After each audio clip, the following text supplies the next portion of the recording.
우리 배울 말씀은 레위기서 24장에 있는 말씀입니다. 24장은 성소에 대한 규례가 기록이 되어 있습니다. 24장이란 레위기 24장에 24라는 숫자를 좀 잘 기억하시면 좋겠어요. 여러분 24가 성소의 당번을 정하는 그런 숫자입니다. 1년이 보통 12달이고 12달을 반을 나누면 24당번이 생겨요.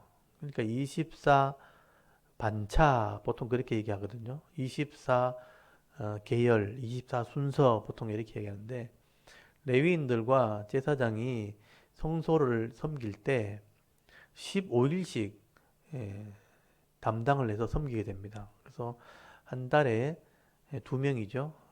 15일씩 하면 30일이니까 그래서 1년을 24당번을 정해서 그 이름을 다 이렇게 적어 놓죠.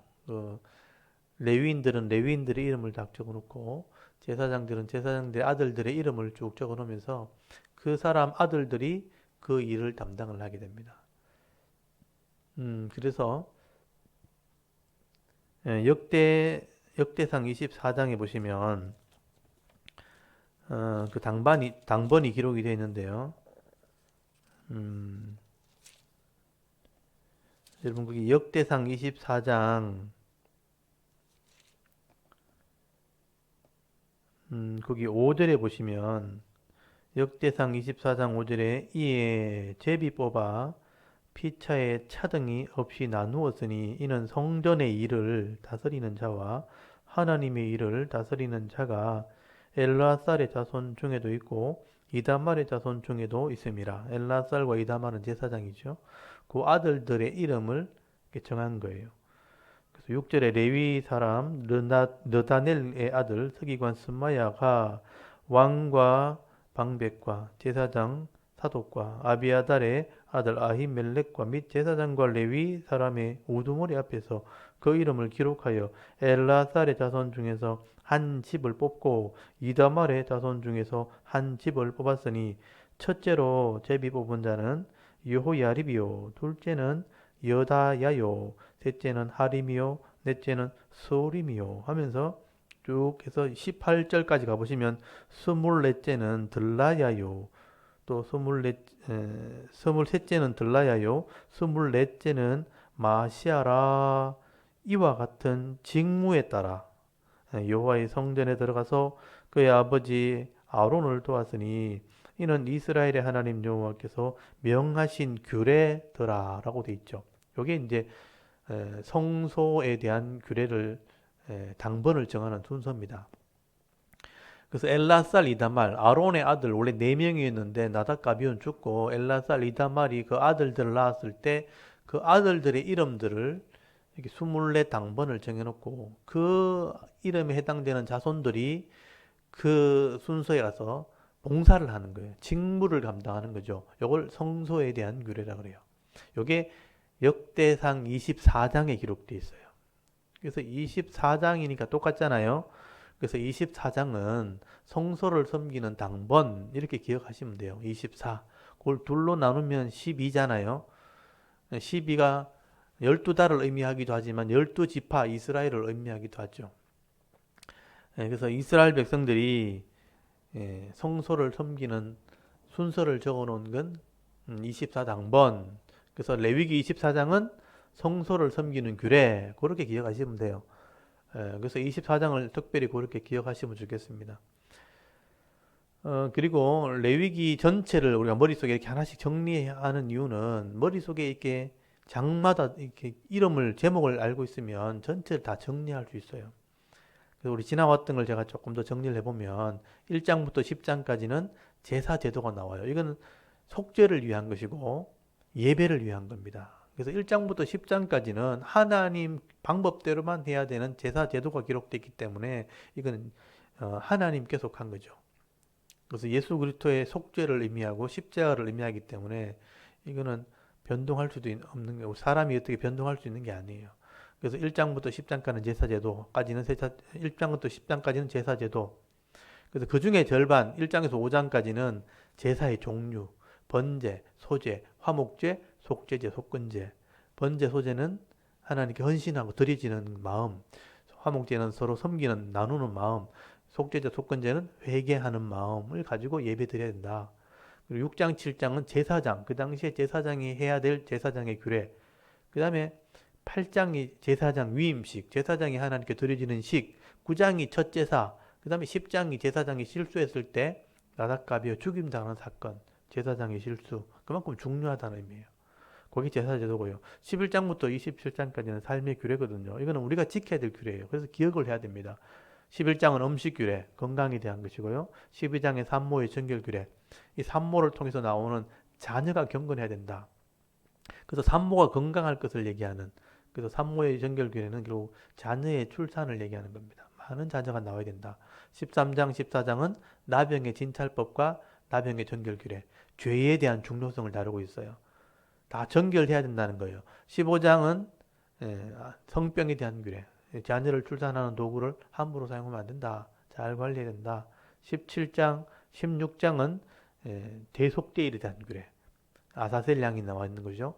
그러니까 1년에 한 번 회개하는 날, 다 스스로 괴롭게 하는 날, 1년에 회개하는 날이 있다는 것은 우리가 죄인이라는 것을 인정해야 된다. 그래서 1년이라는 시간을 하나님께 살았을 때 회개하고 또 한 해를 맞이하는 것, 그게 대속죄에 대한 규례예요. 17장 피에 대한 규례, 피만이 죄의 값을 지불할 수 있는 규례를 주신 거예요. 이게 하나님 법이죠. 그래서 18까지가 정결하는 규례고 19장, 18장부터 이제 윤리죠. 18장 성윤리, 이방인처럼 우리가 음란함을 따라가면 안 된다. 하나님의 법을 따라야 된다. 세상의 풍속과 세상의 규례를 따라가지 말고 하나님 법을 따라야 된다. 기준을 가지고 있으라는 얘기예요. 그리고 19장이 사회윤리, 자세한 이웃에 대한 규례죠. 그래서 내 자신같이 내 몸같이 이웃을 사랑하는 규례, 그 안에 십계명이 다 나오고요. 그 다음에 가난한 자를 섬기는 방법, 또 이웃을 섬기는 방법, 어른들을 섬기는 방법, 세상 사람들 섬기는 방법이 19장에 다 기록되어 있어요. 20장은 반드시 죽일 죄, 이런 죄는 하나님을 떠난 죄거든요. 그래서 심판을 받을 수밖에 없는 죄, 우상을 섬기는 것, 엄란한 삶을 사는 것. 그 다음에 21장부터 22장까지는 지도자, 제사장에 대한 규례. 그래서 제사장에 대한 규례, 22장 제사장 성물에 대한 규례. 제사장이 더 거룩해야 된다. 더 구별돼야 된다. 그 다음에 23장이 지난주에 했던 절기, 1년이라는 시간 안에 이런 절기를 지켜야 된다. 그래서 6월절, 그다음 맥추절, 초막절, 그 안에 초실절도 있고 대속제일도 있고 그런 규례가 있는 것이죠. 그래서 세 가지 규례는 반드시 지켜야 된다. 그리고 오늘 24장이 성소에 대한 규례. 그 당시에는 그러니까 성막 그리고 성전 똑같은 거예요. 나중에 성막이 성전이 되니까 예배를 섬길 수 있도록 제사장이 지키는 규례. 이게 오늘날로 말하면 교회를 섬기는 방법. 성도가 이 땅에 살면서 하나님께 예배하는 곳이 그 당시에는 성소였지만 지금 교회잖아요. 교회를 섬기는 방법을 설명하고 있다라고 보시면 됩니다. 그래서 오늘 24장을 한번 보십시오. 성소에 대한 규례 써놓으시고 24장 1절부터 한번 보십시오. 여호와께서 모세에게 말씀하여 이르시되 이스라엘 자손에게 이 말을 해라 그랬잖아요. 성소를 섬기는 것이지만 이스라엘 자손이 알고 있어야 된다. 그러니까 이스라엘 모든 백성들에게 명하여 불을 켜기 위하여 감람을 찌어낸 순결한 기름을 내게로 가져오게 하여 계속해서 등잔불을 켜둘 것이며, 제일 먼저 나오는 게 등잔불입니다. 제가 거기 성막의 모양을 하나 지금 해놨거든요. 성막의 모양을 바탕화면에 있는 것을 열어서 한번 좀 이렇게 보여주시면 좋겠습니다. 가능하면 제가 성막에 어떤 모양이 있는가, 이게 오늘 성소를 섬기는 방법이기 때문에 이걸 좀 알고 있으면 좋아요. 지금 성막의 모양을 한번 보여드릴게요. 성막의 전체적인 모양은 이런 겁니다. 전체적인 모양은 큰 바깥에 판으로 널판지로 벽을 만들었죠. 우리 담처럼 벽을 만들어 놓고 그 안에 이제 마당이 있고 그 다음에 성소라는 게 있어요. 이 성소가 바로 예배드리는 장소입니다. 오늘날로 말하면 성소가 있고 그 성소에 들어가면 그 안에 이제 지성소라는 게 또 있는 거예요. 그래서 이제 그런 하나님이 보여주시는 모양대로 이 예배 장소를 만들어라고 모세에게 명령을 하셨기 때문에 이스라엘 백성들이 하늘에 있는 모양을 그대로 만든 거예요. 진짜 성소는 하늘에 있어요. 그렇지만 그 모양을 보여주시고 설계도를 보여주시면서 요 모양대로 만들면, 그래서 말 그대로 이 땅은 죄악의 땅이지만 성소잖아요. 그러니까 거룩할 성죄 장소할 때 그 소자거든요. 그러니까 거룩한 곳이 된다. 죄악이 있는 곳에서도 이 속에 들어오면 구별되어질 수 있다. 그래서 여기 성소 문을 열고 들어가면, 성막의 문을 열고 들어가면 이 동쪽으로 향해 들어오게, 해돋는 쪽으로, 해돋는 쪽으로 성소의 문을 향해 놓으면, 성막 문을 열고 들어가면 죄인들이 들어갈 때 죄물을 가지고 들어가요. 죄물을 가지고 들어가면 제사장이 그 앞에서 지금 죄물을 잡는 모습이 나오죠. 소를 끌고 들어갔고 거기서 죄물을 잡아요. 백성이 죄를 그 재물에게 뒤집어 씌워서 재물에게 죄를 뒤집어 씌워서 이게 번제단에 불 태우면, 지금 불이 붙어 있죠. 불을 태우면 하나님 것이 되는 거죠. 그래서 죄를 속하고 속죄제를 드리고 여기서 화목제물을 나눠 먹고 이렇게 하는 겁니다. 그리고 이것이 하나님께 연락되었는지 연락하기 위해서 피를 가지고 지성소까지 들어가, 1년에 한 번은 지성소까지 들어가거든요. 그럼 제사장은 성소문을 열고 이게 물두멍에 손을 씻고 들어가죠. 손을 씻고 성소문을 열고 들어가서 그 안에 이제 등잔대, 떡상, 그리고 향단을 지나서 지성소로 들어가서 법궤 위에 뚜껑에, 속죄소에 피를 뿌리게 되는 것입니다. 근데 이거를 거룩한 장소이기 때문에 하나님이 임재하시는 곳, 하나님이 있는 곳이기 때문에 늘 하나님이 함께 있다는 것을 우리가 이제 체험을 해야 되는데, 매일마다 이 제사장들은요, 여기 들어가서 하나님과 함께하는 그런 식을 하게 되는 거죠. 그래서 매일마다 해야 될 게 있어요. 그래서 다음 장을 넘겨주시면 성소 안에, 그러니까 이 마당을 지나가지고 그 안에 천막으로 된 곳이 성소인데, 성소를 열고 들어가면 그 안에 이런 물건들이 있습니다. 성소에 딱 들어가면 오른쪽이 동쪽이죠. 동쪽의 문에 성소문을 열고 들어가면 왼쪽에 금등대, 금으로 만든 등잔대가 있어요. 거기 7개의 등불이 켜져 있습니다. 그래서 7 하나님의 완전을 상징하는, 그래서 불을 켠다는 것은 이 성소는 천막으로 덮여 있기 때문에 들어가면 아무것도 안 보이죠. 그래서 이 등불을 켜야지만 볼 수 있고 그다음에 일을 할 수 있습니다. 그래서 등불은 이렇게 어둠을 밝힌다는 의미거든요.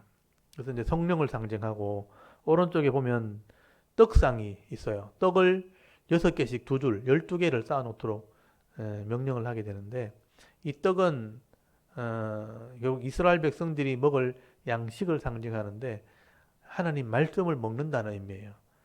그리고 가운데 들어가면 향단, 향을 피우는 제단이 있어요. 여기서 향을 얹어놓으면, 향을 늘 피우면 연기가 늘 하나님께 올라간다 하는 기도를 상징하는 겁니다. 그래서 요 세 가지는 성소에 있는 기명들이에요. 성소에 있는 물건들인데, 우리 한 장만 더 넘겨주시면 조금 더 자세히 볼 수 있도록 해놨는데, 거기 보시면 왼쪽 밑에는 금 등잔대 7개의 등이 이렇게 켜지도록 되어 있고, 오른쪽에는 떡 12개, 2개씩 이렇게 되어 있죠. 그리고 그 위에 보시면 향을 담는 그릇이 있어요. 그래서 유향이라고 그래요. 향을 올려놓도록 되어 있고, 그 다음에 가운데 있는 게 향을 피우는 제단, 향단입니다. 향단. 보통 분향단 이렇게 얘기하죠. 그래서 향을 피우는 제단. 여기 세 가지가 성소 안에 있는 겁니다. 그래서 이제 제사장은 매일마다 이것을 관리하라고 규례를 정해 주신 거예요. 그래서 24장이 요 성소를 관리하는 규례예요. 세 가지를 왜 이렇게 관리하라고 하셨는가? 그만큼 의미가 있다는 거죠. 오늘날 성소가 교회를 상징한다면 이 세 가지가 반드시 있어야 된다 하는 의미가 있는 겁니다. 그래서 우리 요 모양들을 이렇게 기억하시면서, 이스라엘 백성들은 이건 늘 했던 것이기 때문에 알고 있는 것이고요. 우리는 이것을 알고 있어야 이게 교회에 꼭 필요한 것이다 하는 것도 우리가 알게 되는 겁니다. 그래서 우리 2절부터 보시면 설명을 하죠. 이스라엘 자손들에게 명령하여 불을 켜기 위하여 감람을 찌어낼 순결한 기름을 내게로 가져오게 하여 계속해서 등잔불을 켜둘지며, 그러니까 이 등잔대에 불을 켤 수 있도록 기름을 준비해야 된다. 그래서 백성들이 감람에서 나오는 유잖아요. 감람유죠. 감람나무를 찧어서 거기서 기름을 계속 준비해서 제사장이 기름을 늘 채우게 될 때 이 일곱 관에서부터 기름이 올라와서 불을 계속 켜게 되는 거죠. 그래서 등잔불을 켜두라. 불을 끄면 안 된다. 그런 말이죠. 그래서 3절 보십시오. 아론은 회막 안, 증거궤 휘장 밖에서, 증거궤가 이제 법궤란 말이죠. 증거궤란 말은 거기 밑에 보면 법궤라고 써놨죠. 십계명이 들었기 때문에, 하나님과 언약한 계약서가 들었기 때문에 증거하는 궤짝이다, 이런 뜻이에요. 하나님과 우리가 계약한 증거가 있는 통, 이런 말이죠. 그 궤 앞에 휘장이 있죠. 이거 지성소 휘장이라고 그래요. 아까 그림에 보셨던 것처럼 지성소 휘장 앞에 이 등잔불이 있다는 거죠. 그래서 정거궤 휘장 밖에서 저녁부터 아침까지, 그러니까 불을 켜야 보이니까 저녁부터 아침까지 여호와 앞에 항상 등잔불을 정리할지니. 그래서 항상 등잔불을 확인하라, 그런 의미예요. 불이 켜져 있는지. 이는 너희 대대로 지킬 영원한 규례라. 불이 켜져 있어야 일을 할 수 있는 거예요. 어둠을 몰아내고 하나님의 뜻을 밝히 알 수 있게 되어지는 것이다. 여러분, 이 성소를 우리 마음이라고 생각해 보세요. 우리 마음 안에 죄악이 가득 차 있고 캄캄한 어둠이 있는데, 불을 비추면, 이 불이 하나님 말씀이라고 상징하면, 말씀이 들어가서 말씀의 빛을 비추면 하나님의 말씀으로 일하실 수 있다, 이런 의미가 될 수 있어요. 그래서 이 불을 비추는 역할을 누가 하냐면 성령이 하시는 거예요. 예수님도 빛이라 그러셨죠. 내가 어둠이 오는 빛이라. 그리고 예수님께서 성령을 통해서 너희 마음에 알게 하고 깨닫게 하고 지켜 행하도록 하겠다. 이게 성령의 역할이거든요. 그래서 등잔불을 성소 안에 꺼트리면 안 되는 것처럼, 항상이란 말과 여기 영원히 지키들 규례야. 그래서 항상 이 불을 점검을 하고 영원히 이 불을 늘 관리하고 살아야 된다. 성령에 동행하는 삶을 살아라 하는 말과 같은 것입니다. 그래서 교회는요, 하나님 말씀을 통해서 성령이 밝게 깨닫게 하는 그 사역을 늘 하는 것입니다. 그래서 말씀을 밝게 하는 사역, 밝게 알게 하는 사역, 성령을 통해서 밝게 말씀을 알게 하는 사역을 하게 될 때 그 말씀의 빛을 가지고 세상을 살아가는 거예요. 주의 말씀은 내 발의 등이요 내 길에 비추는 빛이다, 그렇게 말씀했잖아요. 주의 말씀이 내 앞에 문제를 보게 하는 등과 같은 거죠. 옛날에는 이런 프레시나 가로등이 없으니까 발 위에다가 등을 이렇게 얹어가 다니는 거예요. 내 발 위에 등이다. 그래야 앞에 있는 돌뿌리에 걸리지 않고 웅덩이에 빠지지 않고, 이 발에 있는 등이 이렇게 땅을 비춰줘야지만 내가 넘어지지 않는 거죠. 실족하지 않는 겁니다. 그리고 내 길을 비춰주는 빛이 있을 때 어디로 가는지를 알 수 있는 거예요. 그래서 하나님의 말씀이 그런 역할을 하는데, 성령이 밝게 알게 할 때 그런 삶을 살게 되는 거다라고 설명을 하게 되는 것이죠. 구약에는 제사장들이 등불을 끄지 않게 했던 것처럼, 오늘 신약의 성도들은 말씀의 이 빛을 받아가지고 늘 성령 충만한 삶을 살아라. 성령의 은혜의 삶을 살아야 된다. 그래서 이 기름이 늘 공급될 때 불이 비춰지는 것처럼 성령의 기름 부으심으로 세상을 밝히 보고 살아가는 그런 성도가 되라. 그런 의미가 있는 거죠. 항상 빛을 비추는 삶을 살아라. 그래서 첫 번째가 등불을 관리하는 겁니다. 그리고 5절에 보시면, 너는 고운 가루를 가져다가 떡 12개를 굽되 각 등에 10분의 2 에바로 하여 요 앞 순결한 상 위에 두 줄로 한 줄에 6씩 진설하라. 진설하는 말은 이렇게 잘 쌓아 놓아라, 이런 뜻입니다. 그래서 이 떡을 준비해라. 그리고 7절에는 너는 또 정결한 유향, 아까 향이라고 그랬죠. 유향은 향입니다. 향. 아까 떡 위에 그릇이 조그만한 게 있었죠. 그게 향을 담는 그릇입니다. 향을 각각 줄 위에 두어 기념물로 여호와께 화제를 삼을 것이며, 그리고 8절에 안식일마다 이 떡을 여호와 앞에 항상 진설할지니 이는 이스라엘 자손을 위한 것이요 영원한 언약이니라. 이 떡은 아론과 그의 자손들에게 돌리고 그들은 그것을 거룩한 곳에서 먹을지니 이는 여호와의 화제 중에 그에게 돌리는 것으로서 지극히 거룩함이니라. 이는 영원한 규례니라 라고 말씀하죠. 여기도 항상이란 말이 나오고요. 영원히 지켜야 된다 하는 말이 나와요. 떡을 거기 8절에 있는 것처럼 안식일마다 이 떡을 교체를 하는 거예요. 새로운 떡을 얻는 거예요. 그래서 여러분 안식일마다 떡이 바뀌죠. 그것처럼 우리가 주일마다 7일이죠. 7일. 7일마다 우리는 주일날 쉬니까 7일마다 떡이 바뀌는 거예요. 떡을 교체하라. 새로운 말씀을 받아라. 이런 말이죠. 주일 예배를 의미할 수 있습니다. 그래서 주일마다 떡을 바꾸고 그 떡이 바로 이 보면 이스라엘 자손을 위한 것이고 8절 보면 나오잖아요. 이스라엘 자손을 위한 것이고 영원한 이게 언약이다. 약속이라는 거죠. 하나님 말씀이 66권이 주어졌을 때 창세기만 먹는 게 아니고 출애굽기도 먹고 레위기도 먹고 신명기도 먹고 이렇게 계속 이게 일주일마다 바꿔가면서 영원히 이제 지키는 것이죠. 여러분 이 약속의 말씀은 변하지 않는 것이고요. 이 말씀을 알고 천국 가야 말씀하고 동일하게 되는 거예요. 엉뚱한 거 실컷 이런 배워봐도 여러분 천국 가면 그 배운 말씀이 아니면 우리가 천국에 들어갈 수도 없죠. 사실은 그 말씀이 아니고 그 말씀으로 언약한 게 아니면. 그래서 엉뚱한 거 실컷 배워도 하나님 나라 갔을 때 통할 수 있는 말씀이 있어야 되는 거죠. 그게 영원한 언약의 말씀, 변하지 않는 말씀이에요. 그래서 우리가 매일마다 등잔불을 켜서 말씀으로 동행했기 때문에 주일날 떡을 이렇게 말씀을 들으면 그게 이해가 되는 거예요. 그 말씀대로 살고 또 그 말씀대로 복을 받고 그 말씀에 부족한 것을 또 배우고 또 확신을 가지고 믿음을 가지고 또 일주일 동안 살고 그렇게 산다면 우리가 밥을 먹고 또 계속해서 이렇게 살아가면 키가 자라고 몸이 자라고 성장하고 살이 찌는 것처럼 똑같은 거예요. 우리가 하나님 말씀을 먹고 또 일주일 동안 지나서 또 먹고 깨닫고 하면 점점 성숙해지고 점점 성장해지고 점점 강건해져야 되는 거죠. 영혼이 강건해지는 겁니다.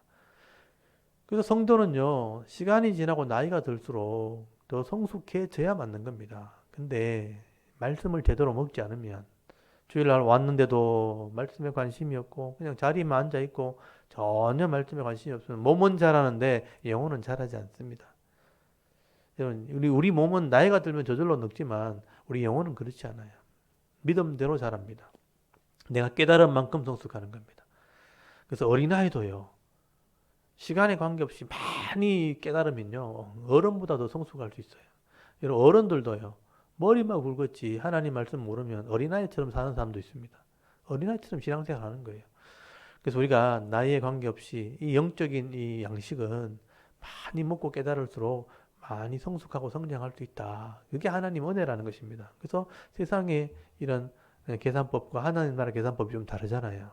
그래서 이왕이면 더 젊은 나이에, 더 어린 나이에 하나님 말씀을 많이 보고 먹고 깨달아서 더 많은 복을 받아 누리는 그런 은혜가 있으면 좋겠습니다.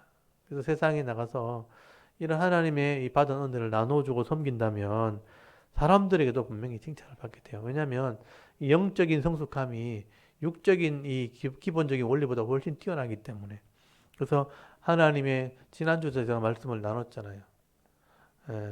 우리 목요일 날 성경 강조할 때만 나눴는데요. 시편 119편 100절에 보시면 하나님 말씀을 묵상하게 될 때 여러분 말씀대로 깨닫게 되어지면 원수보다도 더 지혜롭게 되고요. 또 경험 많은 노인보다도 더 명철하게 되어지고 또 나를 가르치는 스승보다도 더 나은 그런 지혜를 가지게 된다라고 기록이 되어 있습니다. 그래서 우리가 매일마다 이 성령의 인도하심과 또 이 주일마다 떡을 이렇게 먹는 것처럼 주의 말씀, 하나님의 말씀을 늘 깨닫게 되어질 때, 배우고 깨달을 때에 더 성숙함과 더 강건해지는 그런 복을 받아 누릴 수 있기를 바랍니다. 그리고 이게 매일 해야 되고 항상 해야 되고 영원히 해야 될 겁니다. 그리고 7절에 나오는 것처럼 향을 항상 올려놔야 된다는 표현이 나오죠. 정결한 유향을 그 각 줄에 두어 기념물로 이렇게 화제, 불로 태워서 드리는 것으로 삼아라. 그래서 유향을 이렇게 불로 태운다는 것은 향이 위로 올라간다, 연기가 올라간다라는 뜻이거든요. 그래서 향단이 따로 있지만 떡 위에는 항상 향을 올려놓도록 되어 있어요. 이게 기도를 상징하는 겁니다. 하나님 말씀을 깨달았을 때 그 말씀대로 살도록 기도하고요. 그 말씀대로 살았을 때 복을 받았을 때 그 말씀대로 은혜가 임했다고 감사하는 기도를 하고 이렇게 살아가는 겁니다. 그래 기도가 끊이지 않아야 된다. 그래서 기도의 삶을 살아야 된다 하는 것을 말씀하는 거예요. 그래서 이 세 가지는 반드시 있어야 되는 겁니다. 성소를 섬길 때도 반드시 해야 되는 것이지만 오늘날 교회를 섬길 때도 반드시 해야 되는 거예요. 그래서 성도가 은혜 받을 수 있는 비결, 성령과 말씀과 기도입니다. 교리에도 나와요. 성도가 은혜 받는 비결, 은혜 받는 방법이 뭔가? 그래서 성령과 말씀과 기도를 통해서 우리가 하나님의 은혜를 누릴 수 있다. 이 세 가지를 꼭 기억하시면 좋겠습니다. 그리고 여기 10절부터 보시면요. 이런 성소의 규례를 지키지 않고 말씀이나 이런 기도의 삶을 살지 않으면 이런 사람이 나올 수 있다 하는 게 하나 이해가 나와요. 여러분 10절부터 거기 23절까지는 이런 말씀대로 살지 못하면 삶 속에서 조금씩 삐뚤어진 사람들이 나중에는요 하나님을 떠날 수도 있다는 거예요. 그래서 심판을 받는 장면이 나옵니다. 여기 10절 한번 보십시오. 10절에 보시면 이스라엘 자손 중에 그의 어머니가 이스라엘 여인이요 그의 아버지는 애굽 사람인 어떤 사람이 나가서 한 이스라엘 사람과 진영에서 싸움이 벌어진 거예요. 보니까 아버지가 애굽 사람이니까 이방인이죠. 그 어머니가 이스라엘 사람이라서 유대인이라고 돼 있는데 이스라엘 사람이라고 돼 있는데 거기 보시면 서로 싸움이 벌어졌고 서로 이제 화해를 하지 않은 것이죠. 그래서 이런 애굽 사람이 아버지고 유대인 이스라엘의 어머니인 사람의 아들이 이런 삶을 살게 되었다. 그러니까 평소에 하나님 말씀대로 제대로 안 가르쳤다는 게 얘기예요. 애굽 사람이니까 당연히 율법을 모를 거고 그리고 이스라엘 사람이 어머니가 있었지만 제대로 가르치지 않게 되었다는 거예요. 그래서 11절에 보시면요. 그 이스라엘 여인의 아들이 여호와 이름을 모독하며 저주함으로 무리가 끌고 모세에게로 가니라. 그의 어머니 이름은 슬로미시요 단지파 디브리의 딸이었더라. 그러니까 이 싸움을 해서 하나님을 저주한 아들이 하나 나온 거예요. 그러니까 여러분 하나님을 저주하고 하나님을 모욕했다는 것은 신앙이 없다는 뜻이에요. 그 당시에. 그러니까 아버지가 애굽 사람이니까 애굽 사람들의 모습을 닮아간 것이죠. 애굽은 죄를 상징하는 나라거든요. 그러니까 이게 그냥 한순간에 나온 게 아니란 뜻이에요. 하나님의 이름을 욕했다는 것은 이때까지 계속 불신앙의 삶을 살았다는 그게 드러났을 뿐이에요.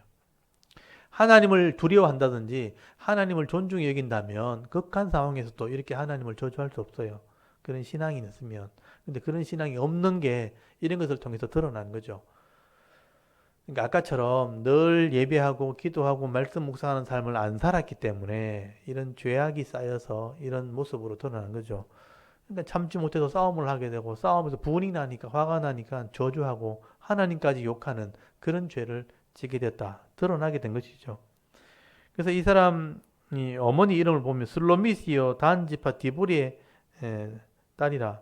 이 디브리란 말 자체가 따바르 말씀이란 뜻에서 왔거든요. 디브리 나의 말 이런 뜻인데 그러니까 자기 말만 하는 사람 이런 뜻이거든요. 그러니까 하나님 말을 하지 않고 자기 말만 하는 거. 우리 식으로 표현하면 거기에 번역에 이렇게 났더라고요. 그러니까 말쟁이 이렇게 났죠. 말쟁이. 세상의 말만 하는 사람, 자기 말만 하는 사람 이런 뜻이거든요. 그런 사람의 딸이니까 신앙을 제대로 교육을 안 받은 거예요. 그러니까 평소에 이런 불신앙이 죄로 드러나게 됐다. 그 아들이 이런 죄를 짓게 됐다.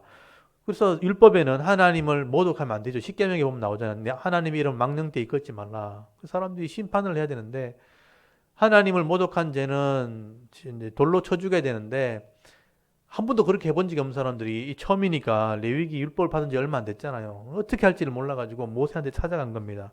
그래서 12절에 보면요. 그들이 그를 가두고 여호와의 명령을 기다리더니 여호와께서 모세에게 말씀하여 이르시되 그 저주한 사람을 진영 밖으로 끌어내어 그것을 들은 모든 사람이 그들의 손을 그 머리에 얹게 하고 온 회중이 돌로 그를 칠지라. 이게 정인을 삼으란 뜻이에요. 이 사람이 저주했다는 말을 들은 사람들은 그 사람 손에 머리를 얹으라. 자기 죄를 이렇게 넘어간다 이런 뜻이거든요. 이 사람이 그런 말을 했다는 게 정인이 정인. 정인을 서면 확실하면 이 사람은 돌로 쳐라. 하나님의 심판이죠. 하나님 법을 처음으로 시작한 거예요. 이 사람이 이제 하나의 모델이 된 겁니다. 이런 죄는 심판받는다는 것을 이 사람은요 좀 넓게 보면 그래요. 이런 사람은 결국은 하나님이 죽입니다. 이런 사람은 이런 하나님 모르고 살잖아요. 그럼 나중에 더 악한 죄를 짓게 되고요. 더 심한 죄를 지어서 하나님이 심판할 거예요. 어차피 하나님 심판하실 것이지만 사람들에게 보여주는 거죠. 죄인들은 이렇게 심판받는다는 것을 법으로 보여주는 사건, 처음으로 법으로 시행하는 거예요. 그래서 이 사람이 죄를 지었다는 걸 확실하게 정언하는 정인이 있을 때 돌로 그를 쳐라. 그러니까 사형을 집행했다. 이 사람이 하나의 이제 사람들에게 법이 시행되는 걸 보여주는 모델이 된 겁니다. 그래서 실제로 이스라엘 백성이 돌로 쳐 죽인 사건이 많지 않아요. 이건 하나의 일벌백계라 그러잖아요. 한 번 벌을 줌으로 이 법이 진짜라는 것을 알려주는 하나의 역할을 한 거죠. 어차피 심판받을 사람이지만 하나님 법을 통해서 심판하시는데 15절에 보면 너는 이스라엘 자손에게 말하여 이르라 누구든지 그의 하나님을 저주하면 죄를 담당할 것이요 여호와 이름을 모독하면 그는 반드시 죽일지니 이것이 하나의 예가 되었다 그러죠. 온 회중이 돌로 그를 칠 것이니라. 그루민이든지 본토인이든지 여호와 이름을 모독하면 그를 죽일지니라. 그래서 사람을 쳐 죽인 자는 반드시 죽일 것이요 짐승을 쳐 죽인 자는 짐승으로 짐승을 갚을 것이며 사람이 만일 그 이웃에게 상해를 입히면 그가 행한 대로 그에게 행할지니. 그래서 이 사람을 심판하면서 이 법에 대한 것을 다시 정리를 하는 거죠. 사람이 사람을 죽이면 똑같이 죽는다. 이 사람이 생명이 내 생명하고 똑같기 때문에. 그러니까 나 자신처럼 사람을 사랑해라 그랬잖아요. 그럼 나의 생명이 다른 사람 생명과 똑같다는 뜻이거든요. 그래서 저 사람을 죽이면 나도 죽어야 된다. 이게 법이라는 것이죠. 그리고 짐승을 죽이면 짐승으로 갚아줘야 된다. 그리고 사람을 상처를 입히면 상해를 입히면 내가 보상해줘야 된다. 생명을 잃어버리지 않았기 때문에 그 사람의 상처에 대한 보상을 해줘야 되는 거죠. 그래서 20절에 보면 상처에는 상처로 눈에는 눈으로 이는 이로 그 사람이 당한 만큼 손해본 만큼 내가 갚아줘야 된다. 이게 규례죠. 보통 우리가 이게 여기 지금 20절에 나오는 상처에는 상처로 눈에는 눈으로 이는 이로 이게 동형보복법이라 그러거든요. 그 사람이 당한 만큼 보상해 줘야 된다. 근데 대부분의 사람들은 이 복수라든지 다른 사람에 대한 어떤 안갚음이라는 것은 내가 당한 것 이상으로 할 수 있어요. 그게 인간의 본성이라는 거예요. 자기 보호를 위해서요. 내가 상처만 받으면 상처 주는 그것만 내가 보상을 해줘야 되는데 갚아야 되는데 더 이상으로 하려는 마음이 있다는 말, 욕심이 있다는 말이죠. 왜냐하면 내가 이렇게 했을 때 저 사람이 또 두 배로 또 갚는다는 생각이 있으니까 아예 죽이려고 하는 거죠. 이게 인간의 본성이거든요. 그래서 법에는 동형보복법, 당한 만큼만 해줘야 된다. 그 다음은 그거는 무슨 얘기냐면 복수를 자제하게 하는 법이죠. 인간의 본성은 죽이는 것이지만 법대로 처리함을 통해서 서로가 보호를 받는 법이란 것을 통해서 보호를 받는 그게 하나님의 법이라는 것입니다. 그래서 눈엔 눈으로 이에는 이로 이 정도까지만 갚아주는 것이다 라고 법을 만들어 준 것입니다. 근데 이제 예수님께서는 이것을 좀 더 폭넓게 해석했죠. 내가 상처를 입었지만 저 사람 것을 내가 굳이 내가 이제 보상받지 않으면 그냥 용서해 주라. 여기서는 더 큰 은혜가 있어요. 내가 용서해주면 저 사람이 갚을 것을 하나님이 갚아준다는 뜻입니다. 그래서 그게 은혜가 되고 복이 되는 것이죠. 그것을 믿는 것이 성도의 믿음입니다. 근데 우리가 세상도 못 믿고 사람도 못 믿고 나도 나를 못 믿으면 불신하게 되니까 어떻게 눈앞에서 해결하고 싶은 거죠. 그래서 복수하고 살인하고 더 세게 더 강하게 악을 행하는 일들이 벌어지게 되는 거죠. 그런 악을 악으로 갚으면 세상은 곧 망하게 되는 거예요. 다 죽습니다. 너도 죽고 나도 죽고. 그렇지만 하나님의 법대로 하면 너도 살고 나도 살게 되는 그런 법이 되는 것이죠. 그러니까 어느 것이 더 하나님 보시기에 합당한 것인가, 또 아름다운 것인가 한번 생각해 보시면 하나님께서 왜 이런 법을 주시는지 서로 살자고, 살리자고 이런 법을 주신 것이죠. 이런 법을 알고 기준을 가지고 행하는 것과 기준 없이 행하는 것은 다른 것입니다. 그래서 이 말씀대로 살지 않으면 악을 행하게 될 텐데 그런 사람들에게는 이런 법으로 잘 사람들을 살리는 삶을 살아라. 그리고 21절에 짐승을 죽인 자는 그것을 물어 줄 것이요 사람을 죽인 자는 죽일지냐 또 거류민에게든지 본토인에게든지 그 법을 동일하게 할 것은 나는 너희 하나님 여호와임이라. 그러니까 동일하게 모든 사람에게 법을 적용한다는 것은 공평하게 다스리라는 거예요. 그렇죠? 공정하게, 공평하게 이렇게 해야 되는데 법을 가진 사람이 또 권력을 가진 사람이 내게만 유리하도록 한다? 그럼 불공정이 되는 거죠. 지금 우리 이 사회가 지금 불공정으로 가기 때문에 잘못된 것이잖아요. 그래서 하나님 법대로 하면 되네요. 하나님 법대로 하는 사람이 다스리면 그게 공정한 사회입니다. 그런 사람이 되도록 우리가 기도해야 되겠죠. 그래서 23절에도 보시면요. 모세가 이스라엘 자손에게 말하니 그들이 그 저주한 자를 진영 밖으로 끌어니 돌로 쳤더라. 이스라엘 자손이 여호와께서 모세에게 명령하신 대로 행하였더라. 여러분 하나님의 법이 실제로 시행되어지면 하나님이 다스리는 나라가 되는 거예요. 그렇게 할 때 악한 사람들은 제거되어지고 선한 삶으로 살아가도록 하나님께서 법을 인도해 가시는 것입니다. 그래서 이 하나님 법을 잘 우리가 기억한다면요. 공평한 가정, 공평한 개인의 삶, 공평한 사회, 나라가 되는 겁니다. 그래서 여러분 이 성수의 규례가 이제 좀 확대해 보면요. 하나님 말씀을 깨달아 가지고 나 자신이 말씀대로 살도록 인도하는 삶. 그리고 그 말씀들이 일주일 동안 반복되면서 늘 부족함을 채워주는 삶으로 성숙해 가는 삶. 또 그것을 위해서 기도하는 사람을 늘 살아가는 게 아까 성수의 규례라면 오늘 교회가 바로 그런 역할을 한다는 거예요. 하나님 말씀의 기준의 법을 따라 가지고 내 마음에서부터 빛을 비춰서 잘못된 길을 가지 않도록 나를 다 관리하고요. 일주일 동안 늘 그 삶을 살면서 새로운 떡을 먹으면서 예배드리는 삶을 살고 그걸 위해서 늘 기도한다면 이런 잘못된 선택을 하지 않는 겁니다. 싸움도 하지 않을 것이고 싸움했다고 해서 불이 났다고 하나님도 욕하지 않을 것이고 또 하나님 앞에 선한 삶을 살려고 애를 쓸 것이라 다른 사람의 피해를 입히지도 않을 것이고 피해를 입었다 할지라도 용서하는 삶을 살 때 하나님이 나를 갚아주기 때문에 부족하지 않는 그런 풍성한 삶을 사는 그게 성도가 되는 거죠. 여러분 그렇게 살지 않을 때는 법이 살아있다는 것을 보여줘야 돼요. 그래서 잘못된 건 심판을 하는 겁니다. 그래서 이 오늘 돌로 쳐 죽이는 사건은 법이 시행되는 것을 처음으로 보여준 사건이에요. 하나님 법이 시행되어지면 악은 제거되어지고 백성은 거룩해질 거다. 그래서 법이 시행되는 그런 교회와 그런 나라로 만들어라 하는 의미가 있는 겁니다. 그래서 오늘 우리 교회 성도들이요. 그냥 내가 말씀대로 사는 것만 생각하지 마시고요. 이렇게 살 때 공정한 사회가 되도록 그렇게 만들어야 됩니다. 그래서 공정한 사람이 공평하게 법을 가지고 힘을 가지고 예, 나라를 잘 관리하게 될 때 정당한 이익을 남기도록 그렇게 법을 집행을 하고 또 많이 이익을 받은 사람은 또 세금을 내어서 나라가 돌아갈 수 있도록 그렇게 하고 가난한 사람들은 혜택을 주어서라도 어려움 당하지 않도록 도와줘야 되고 그래서 가진 자나 가난한 자나 다 공평하게 이 은혜를 누릴 수 있도록 법을 집행하게 되어지면 이 나라가 살기 좋은 나라가 되는 거죠. 서로를 존중 여기도 존중 여기는 사회가 되는 거죠. 그러니까 다른 사람이 잘 돼야 나도 보호를 받도록 되는 겁니다. 내만 잘 되면요. 시기가 질투가 되겠지만 같이 잘 되면요. 서로가 유익이 되는 거예요.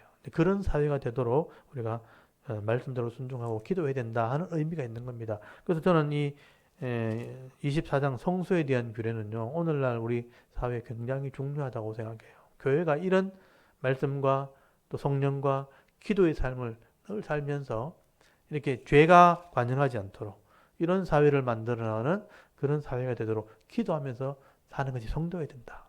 그래서 오늘 24장은요. 굉장히 중요한 의미가 있는 겁니다.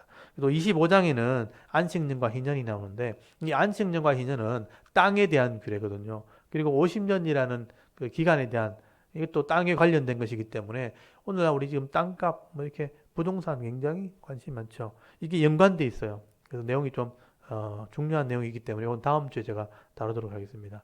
그래서 땅에 대한 어떤 욕심을 버리게 되어질 때 땅의 소산을 먹으면서 그냥 섬기는 자의 삶을 살아가는 것이 우리 성도에 되는 거예요. 여기 욕심을 부리기 시작하면 땅에 욕심을 부리기 시작하면 거기서부터 이제 물질에 대한 욕심 또 그것에 대한 다른 사람에 대한 그것을 빼앗으려고 하는 그런 욕심을 가지게 되는 거죠.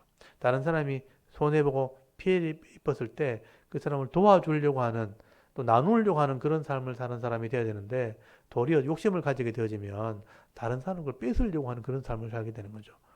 결국은 이제 죄를 짓게 되는 겁니다. 그럼 하나님 배반하는 것이고 이 땅에서는 고통을 당하게 되는 거죠. 가지고 있으면서 고통당하는 거죠.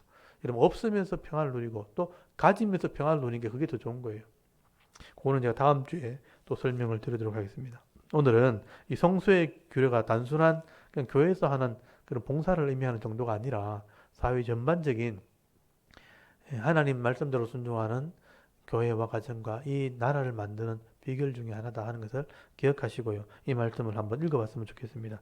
오늘 레위기 24장 말씀을 낭독을 하고 같이 한번 읽으면서 또 이 말씀 가지고 기도하고 예배를 마쳤으면 좋겠습니다. 다 같이 한번 24장을 읽어보도록 하겠습니다.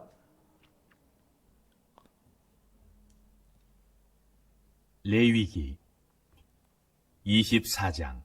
여호와께서 모세에게 말씀하여 이르시되 이스라엘 자손에게 명령하여 불을 켜기 위하여 감람을 쪄낸 순결한 기름을 4개로 가져오게 하여 계속해서 등잔불을 켜둘지며 아론은 회막안 증거기 휘장 밖에서 저녁부터 아침까지 여호와 앞에 항상 등잔불을 정리할지니 이는 너희 대대로 지킬 영원한 규례라. 그는 여호와 앞에서 순결한 등잔대 위의 등잔들을 항상 정리할지니라. 너는 고운 가루를 가져다가 떡 12개를 굽되 각 덩이를 10분의 2 에바로 하여 여호와 앞 순결한 상 위에 2줄로 한 줄에 6씩 진설하고 너는 또 정결한 유향을 그 각 줄 위에 두어 기념물로 여호와께 화제를 삼을 것이며 안식일마다 이 떡을 여호와 앞에 항상 진설할지니 이는 이스라엘 자손을 위한 것이요 영원한 언약이니라. 이 떡은 아론과 그의 자손에게 돌리고 그들은 그것을 거룩한 곳에서 먹을지니 이는 여호와의 화제 중 그에게 돌리는 것으로서 지극히 거룩함이니라. 이는 영원한 규례니라. 이스라엘 자손 중에 그의 어머니가 이스라엘 여인이요 그의 아버지는 애굽 사람인 어떤 사람이 나가서 한 이스라엘 사람과 진영 중에서 싸우다가 그 이스라엘 여인의 아들이 여호와 이름을 모독하며 저주하므로 무리가 끌고 모세에게로 가니라. 그의 어머니의 이름은 슬루미시요 단지파 디브리의 딸이었더라.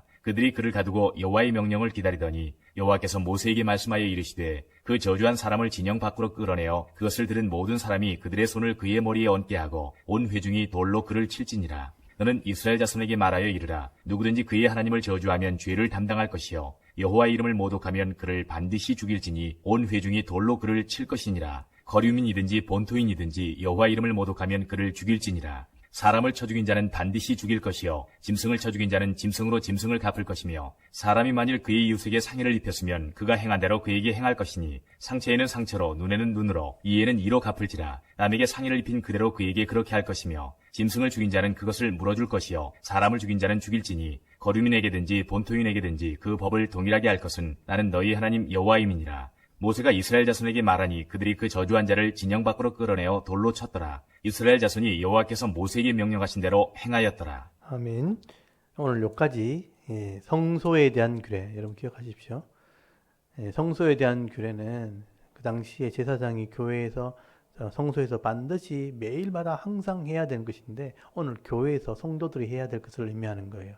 성령을 동행하고 성령과 함께 동행을 하고 늘 말씀을 먹는 삶을 살고 그리고 기도하는 삶, 그것을 위해서 기도하는 삶을 살 때 이렇게 죄악의 길을 가지 않는 이런 못된 아들이 되지 않는다는 거예요. 이런 악을 행하는 사람은 결국 말씀대로 안 살면 이런 악을 행하다가 심판받는 사람이 될 수밖에 없다. 그리고 늘 상처 주는 삶, 이에는 이, 눈에는 눈, 늘 상처를 주니까 나도 상처를 갚음받아야 되거든요. 그러니까 눈을 상하게 하면 나도 눈이 상하게 되고 나는 다른 사람 마음이 아프게 하면 나는 마음을 아파야 되고 늘 이런 삶을 살아가는 인생밖에 안 되는 거예요. 그래서 늘 이렇게 하나님과 동행하고 말씀으로 기도로 살 때 이런 삶에서 구별되어서 하나님이 갚으시고 하나님이 채워주시는 그런 삶을 살게 되는 겁니다. 여러분 그런 사람이 행복한 사람이에요. 자신도 그렇고 가족도 그렇고 자녀들도 그렇고요. 그래서 오늘도 이 말씀대로 살아가는 인생이 되게 해달라고. 그래서 제가 매일마다 이 일주일 동안 삶을 제가 여러분 만날 수 없기 때문에 말씀을 보내드릴 수밖에 없어요. 새벽에 오셔서 기도하면 제일 좋지만 지금 상황이 그러니까 말씀을 보내드리면 매일마다 등불을 켜듯이 말씀을 읽으십시오. 그리고 그 말씀대로 살도록 애를 쓰면 하나님이 악한 사람이 되지 않도록, 악인들을 만나지 않도록 보호하십니다. 그리고 떡을 먹듯이 주일마다 와서 새로운 떡을 먹으시고요. 또 그것을 위해서 기도하고 이렇게 순종할 수 있도록 이 말씀대로 복을 받았으면 감사하다고 또 기도하면서 나갈 때 말씀이 나오잖아요. 항상 기뻐하라, 쉬지 말고 기도하라, 범사에 감사하라. 이는 그리스도 예수 안에서 늘 향하신 하나님 뜻이니라 그랬잖아요. 그래서 영혼이 잘 되면 범사가 잘 되고 강건하게 된다고 말씀했잖아요. 그래서 일주일 동안 이런 삶을 사시고 우리 다음 주일 또 행복한 삶을 살 수 있도록 또 만남을 가질 수 있도록 우리 같이 기도했으면 좋겠습니다. 하루하루 삶이 성령에 동행하는 삶, 말씀을 따라 깨닫고 순종하는 삶, 기도하는 삶이 되게 하옵소서. 그리고 우리 가정과 이 사회와 이 나라가 하나님이 법이 다스리시는 공정한 사회, 공의로운 사회가 되게 하시고 정말 이 나라가 몇 년 동안 굉장히 힘들었지만 다시 하나님의 일꾼들이 세워주심으로 통해서 공평한 사회, 하나님이 다스리시는 그런 공의와 정의가 살아있는 나라가 되게 하옵소서. 우리 같이 한번 이 시간 기도하고 예배를 마쳤으면 좋겠습니다. 다 같이 하나님께 한번 기도드리겠습니다. 하나님 아버지 은혜를 감사합니다. 오늘도 이